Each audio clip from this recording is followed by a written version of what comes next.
Good evening and welcome to West Talk. We've got a very exciting wintry episode for you because as of this weekend, things are about to get very exciting in Western Newfoundland and especially here in Corner Brook, where this Friday will be the opening of the 53rd Corner Brook Winter Carnival.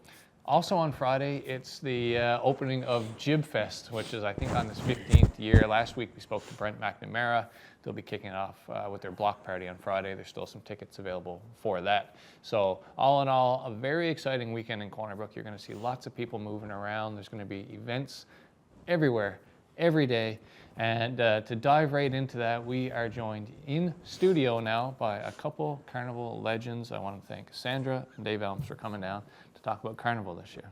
Who knows more about Carnival in this freaking city than the two of you guys, right? Nobody.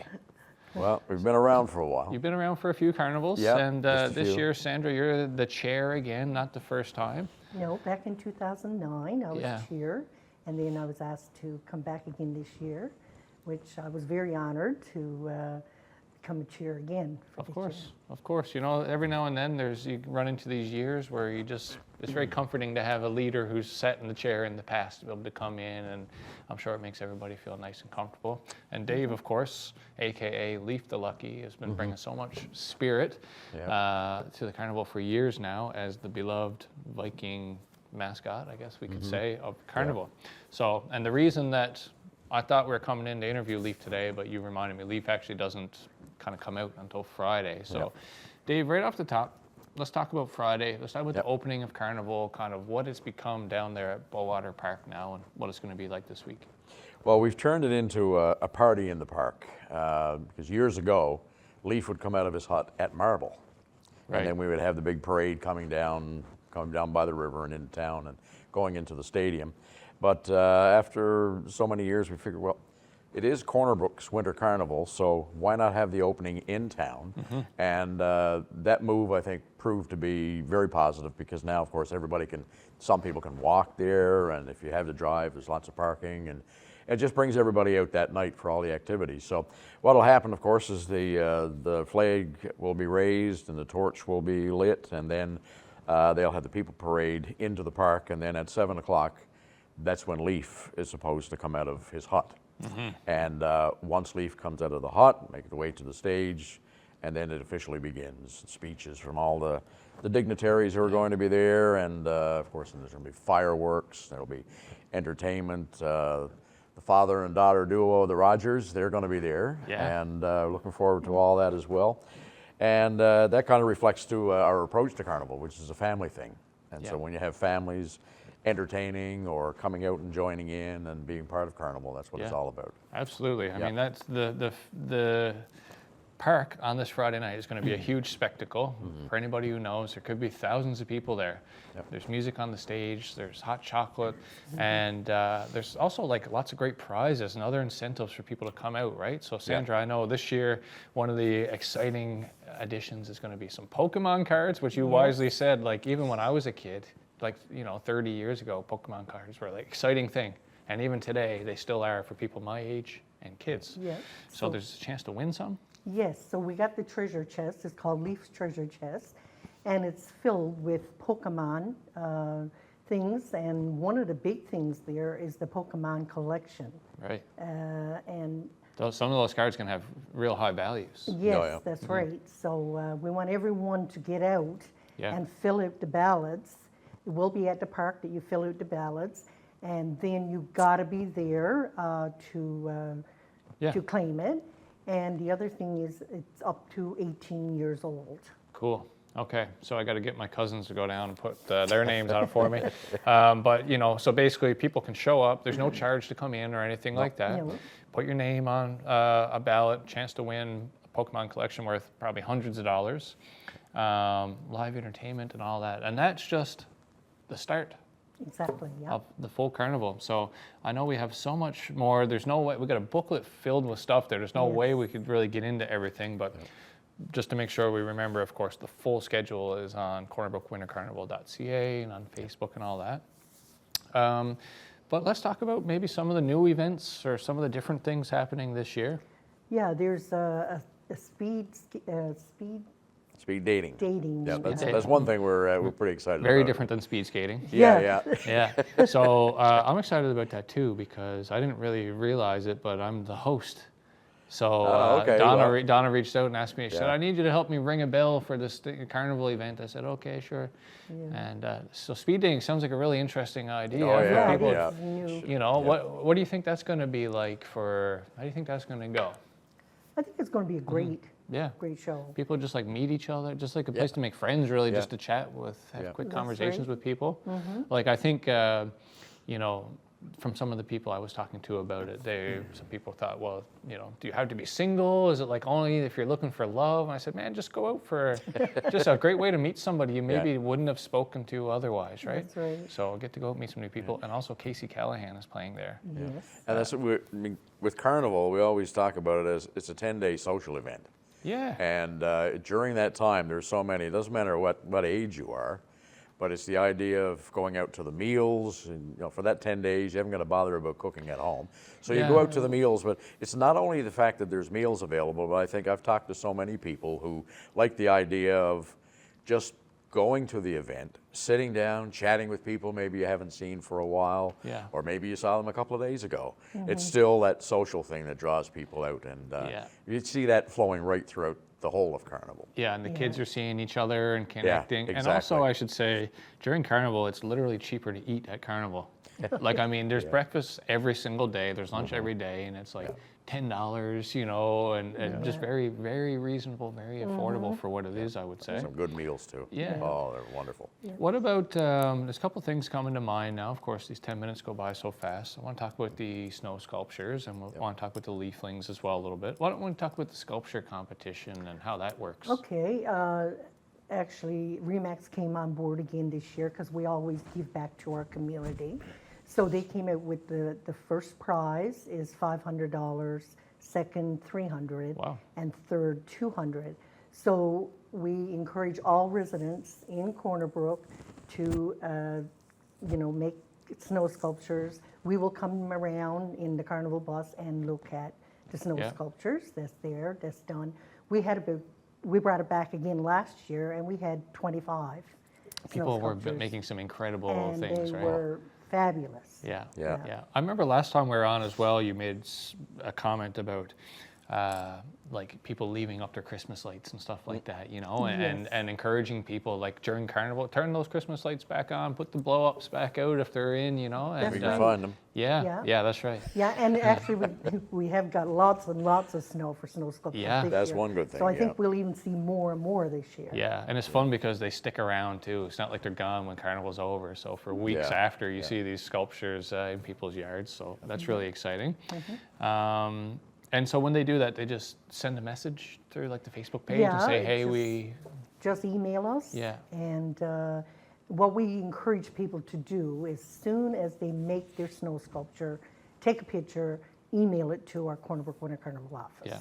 Just in case weather turns or something and it's Yeah. you know, very fun. rain or anything like that. Fair enough. Yeah.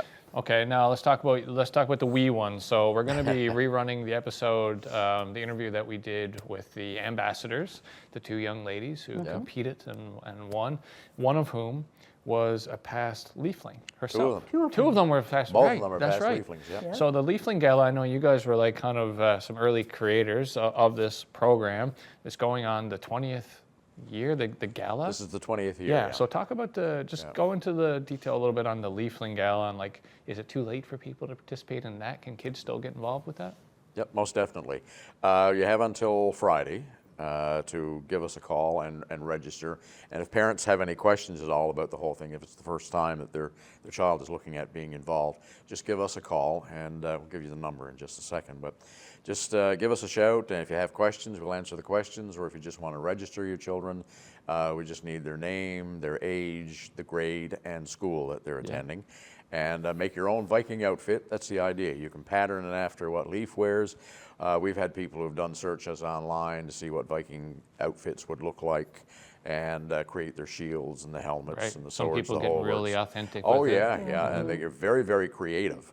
And So it's like a fashion show for, is. Oh, for yeah. Viking wear for kids. That's part of the show, actually, because Yeah. when they come out, we'll introduce them, and they'll meet the judges, and then, of course, they get a chance to parade their outfits and show them off, and judges may ask them questions about where the outfit idea came from, who helped them, something like that. So. And kids say the darndest things, don't they? Oh, they certainly do. They do. Yeah. Yeah, so I'm sure you guys must have so much fun with that It event. is. hey? Yeah, it's We just do, yeah. it's probably the most wonderful thing that we've ever been involved in, I think. And Yeah. and since we started it in 2005, it's been dear to our hearts. Yeah. We started it and got it off the ground, and then it just blossomed from there. After the first year, Yeah. we said, let's try it again and see what happens. The second year, there was 4 kids who registered, and we thought, well, maybe this won't fly. We tried it again, and the next year it was like 12 or 15 or something like that, and it's just grown from them. Yeah. But I think the most rewarding thing that we've gotten from it is talking to the past leaflings. We have gotten notes afterwards and letters from them telling us how much the whole thing has meant to them and how it helped with their development, their Yeah. self-esteem, and Confidence, things yeah. like that, their confidence. Public speaking. And that is so heartwarming, and you realize that what you're doing is definitely something good and something positive. Well, Dave, like when these young ambassadors were sitting right here, Yeah. their character was so clear, right? They're Yeah. obviously so talented and eloquent, Oh, yeah. and it's hard to. I have to imagine that probably Yeah. was a factor for them, and also it must be really interesting for you now to see these little leaflings all grow it up and now ambassadors and moving on Yeah. to the next Yeah. stage of their life. And- And I know you even have your first leafling ever Yeah. coming back to Carnival this year. So Yeah. in the last moments of our interview, why don't you talk about that? Yeah, Yep. he's coming back, and actually he's going to be one of our judges Wow. this year. So we're really pleased that So the first leafling from 20 years ago. Yeah. from 20 Yeah. years ago. Wow. He was 5 at the time, Wow. Yeah. and one thing he really enjoyed was being on the Carnival bus. Yeah. Well, now you Yeah. gotta get him on the Carnival committee. Yeah. Well, unfortunately, he's living in Nova Scotia now, Oh. and actually, he's got a career in veterinary medicine, and he's doing quite well. And like so many of the others as well, some of them are still in school, still studying, and some have developed careers and are doing things, families, and it's just. Beautiful. It's like they're part of our family, Yeah. and when we see that, They're in the such a good Carnival feeling. family. The Yeah. Carnival family is big. Yeah. Need more than one bus for the Carnival family now. we certainly will. Guys, that's about all the time we're going to have for today, but I really thank you for coming down, and we're going to share up as well online here the links and the website and stuff like that. Yeah. Yeah, and I'd like to thank all of our committee members for working so hard to put this together. Yeah. And also our many, many sponsors out there. Yeah. Because without them, we wouldn't be able to do this. So we're Absolutely. very, very thankful. Absolutely. And thank you, Dustin, very much. So much pleasure. I've been looking forward to this one since January, so thank All you. right. Thanks. Thanks so much. And that was Dave and Sandra Elms with the Corner Brook Winter Carnival Committee. We're going to take a break, and we'll be back to show you the interview we did with the Winter Carnival ambassadors. It's a fun one, so stay tuned. We do 4 beats to call our ancestors to our circle. For 15 years, I was very involved with the community. And then one day, a tragedy happened. My 15-year-old grandson was killed in a car accident. There's nothing in this world like it. I went to a very dark place where all you can think about is the loss and the pain. And nothing else comes into your mind until one day you get a phone call and all of a sudden the light comes on and you remember, well, maybe I'll go, it may help, it may not help. But the moment that I got into the circle, and it was like a weight lifted. The culture for me, is what brought me back. My family, my friends too, as well, of course, in the community, but my culture, my beliefs, and the women. The healing circle is very powerful. You have women who have been through trauma, who at the moment are probably still going through trauma like I was, physically and emotionally. When the stick or the rock is passed around to each person and they speak, it's like a piece of your pain went to each of them. And when the stick comes back to you, half of that load on your shoulder seems to be lifted. It's very powerful, and it's there. It's offered to anybody who needs it. A healing circle can be called anytime. There are a lot of things that we offer in the culture, help offers in the culture, the Women's Association, with talking circles and healing circles, workshops, different workshops that you can come to. I think if you're focused on something other than your grief, it takes away for that little, that short period of time. It gives you some relief and something to look forward to. And I think every time you do that, it gives you little baby steps back into where you should be, back into your life and back into your community's life, your family's life.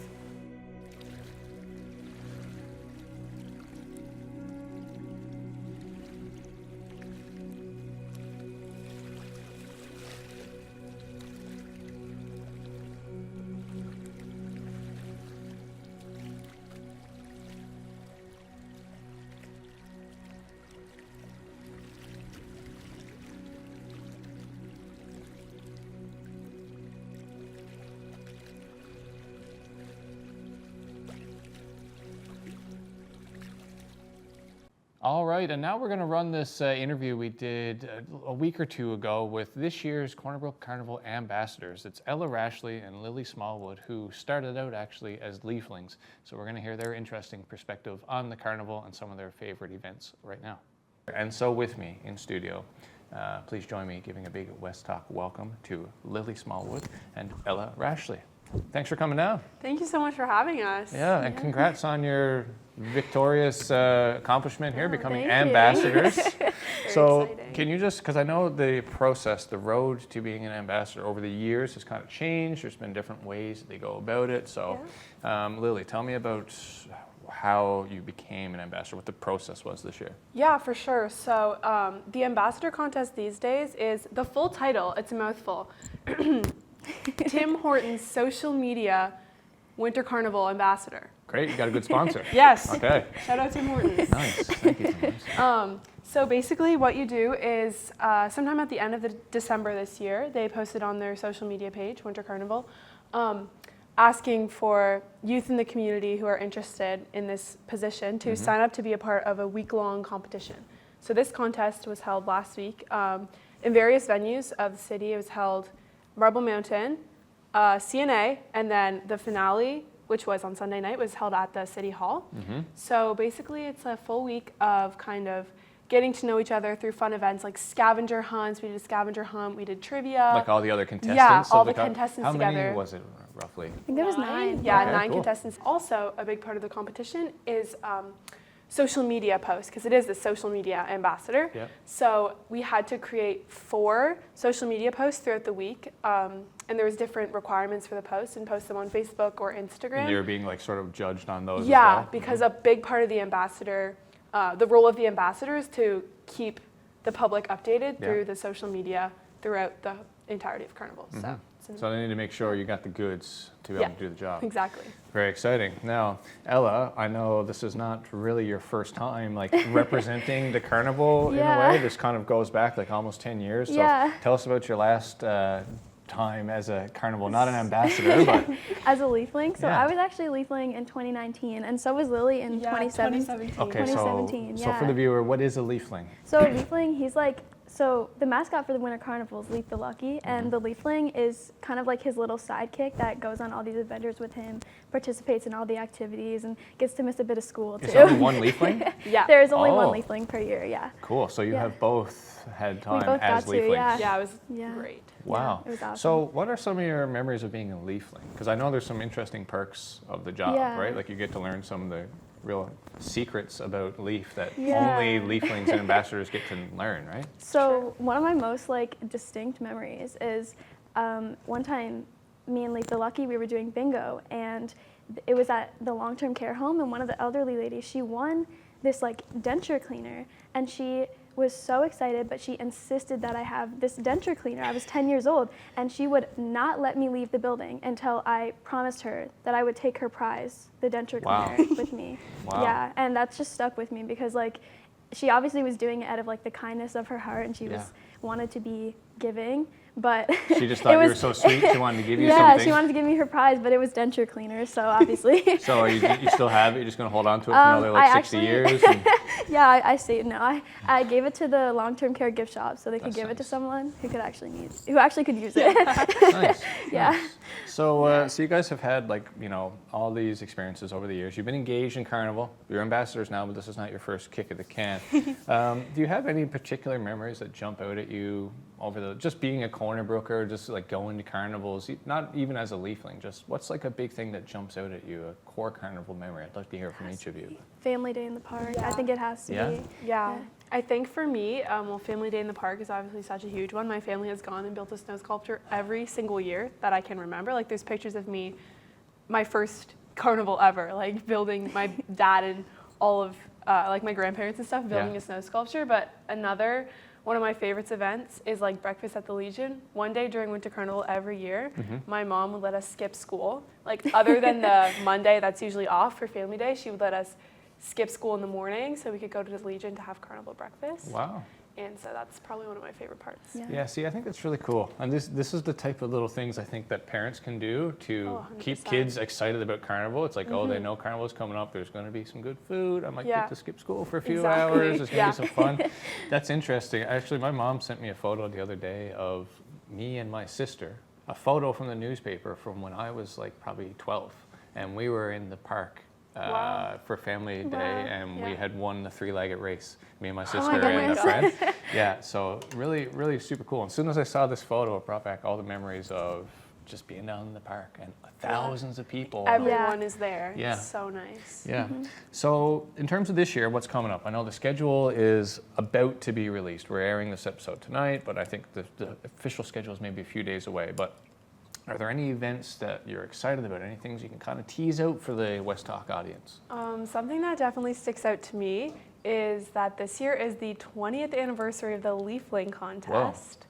So, you've heard a little bit about what it's like to be a Leafling. It was truly one of the best experiences of my life, and like one of the reasons why I wanted to be an ambassador so bad. Because when I was at Leafling, the ambassadors were just so sweet to me, and I looked up to them so much, and they really made me feel welcome throughout that whole experience. So that's definitely something I'm very excited for. But yeah, the 20th annual Leafling Gala is taking place on February 22nd at Corner Brook Regional High. And me and Ella were actually invited back to the Leafling Gala before the ambassador contest even started. They're trying to invite back as many former Leaflings who are still in the area just to celebrate that 20th anniversary. So it's going to be a very special one. That's very exciting. exciting. And Ella, these kids don't need to have Instagram to become a Leafling, right? No, they definitely do not. I know. I didn't even have a phone when I did Good. it. So Good. So different criteria. So, but what's the kind of the age group that they're trying to get people out for that? So like grade 6 and under, I think. Yeah. Okay. Like Cool. it kind of. So it's pretty open. Yeah, like the year before, it was someone. Actually, 4 years in a row, it was someone who was in me and Ella's, who's the same age as us. So it was someone in grade 2, grade 3, grade 4, and grade 5, like 4 years in a row. Yeah. Just ended up being someone picked who was like born the same year as us. So it really just depends. Yeah, you do need to have like a costume though. You need to kind of like dress up. Like a with the Viking? lucky. Yeah. Like Cool. a Viking, but you can be creative and kind of come up with your own things. Like last year, they were saying instead of a sword, someone pulled out a dustpan or a duster. Feather Nice. duster, yeah. So Like, yeah, definitely be creative. I love that. Well, that sounds like a really fun event. Of course, kids So are just fun. so fun and funny. And I can only imagine the type of stuff that happens naturally in that little competition. That's very excellent. And Ella, what about generally speaking, like in terms of winter in Newfoundland? Like what are some of your favorite parts, things that you look forward to about just being here, living here in wintertime? Oh, I think one of the best parts is that we live so close to Marble and also Blow Me Down ski trails. And that's like not an opportunity that many people have. Marble is so beautiful and like It's so rare. Yeah, it is so rare. It's so beautiful and it's so fun. Yeah. Speaking of Marble Mountain, I was actually, a couple weeks ago, I was in British Columbia for a ski vacation, and we were at our rental shop. And the guy, he was Australian, he was behind the counter, and he was like, oh, like, where are you guys from? And we told him we were from Newfoundland. And he was like, so you guys ski at Marble Mountain? We're like, They know about it. yeah. And he was like, Wow. I heard that they have a wicked lodge. Like, Marble Mountain is known all over the world for how incredible their ski lodge is. I didn't It's know really that. great. Yeah. Yeah, I didn't That's either. crazy. It's something Yeah, I it's- learned. That's really impressive. That's one of, there's a lot of aspects. Sometimes there's many things about living in Western Newfoundland that we just sort of take for granted Oh, being here. 100%. Marble is a bunch of those. The fact that we have this hill, 5 minutes that way, and all these cross-country hills, that's a unicorn. The lodge is, there's nothing really like State that of the art. around. It's Yeah. beautiful. Yeah, well, it was state of the art in 1999. And now it's still really nice and very, very big, right? Yeah. But of course, that was built for Canada Games, so it's like an Olympics thing. You know, when the Yeah. Olympics come to town, they make all this big, huge infrastructure, and then Yeah. the Olympics leaves. So, you know, some might think that the lodge is actually a little bit bigger than we Yeah. need, a little hard to maintain. However, it certainly creates a space like no other to have events, For and sure. to have concerts, Yeah. and to bring 1,000 people It together. draws people in. It certainly does. It's on this guy who I was talking to, he said it's on his bucket list of Yeah. ski resorts, and he works at the second best, like the second biggest Yeah. in Canada. Wow. Yeah. And Marbleman's on his bucket list just to see this lodge. Yeah, well, you know what? I used to work at the Hill, and one thing we would say, even compared to the hills out west, which obviously are massive and huge, you can get more skiing done at Marble. You can get more Definitely. miles per day done at Marble than any other hill because you're not waiting in line all No, day. never. You're just Yeah. ripping and riding. Great. Guys, we just have in the final moment of our interview here. Since you took your time out of your day and skipped off school and all that to come down here, I thought I would just open the floor for a second to let you just give a little shout out to the friends and family who supported your journey becoming an ambassador. So, if there's anybody you want to say hi to in this final moment? I want to shout out my grandpa, David Smallwood, who was the Winter Carnival patron 2018, so the year between me and Ella, when me and Ella were leaflings. wow. And he's got a big birthday coming up on Saturday. Wow. So Happy I would like to birthday, shout out him. Happy Lily's birthday, grandfather. Bumpa. Happy birthday, Cornerbrook legend, David Yeah. Smallwood. I want to shout out my bio teacher, Miss Hicks, for letting me do my test early this morning so I could be here. Yes, thank you, Miss Hicks. Thank we you, love Miss Hicks. We love you so much. Miss Hicks, thank you so much for allowing this interview to Yeah, happen. we really appreciate it. Yeah. Guys, I want to thank you both so much for coming down here. I don't want to take up any more of your time. I know you have very busy schedules as ambassadors, but I look forward to seeing you out. Yeah. Congratulations. Thank you. Thank you so very much. Thank you for having Yeah. us.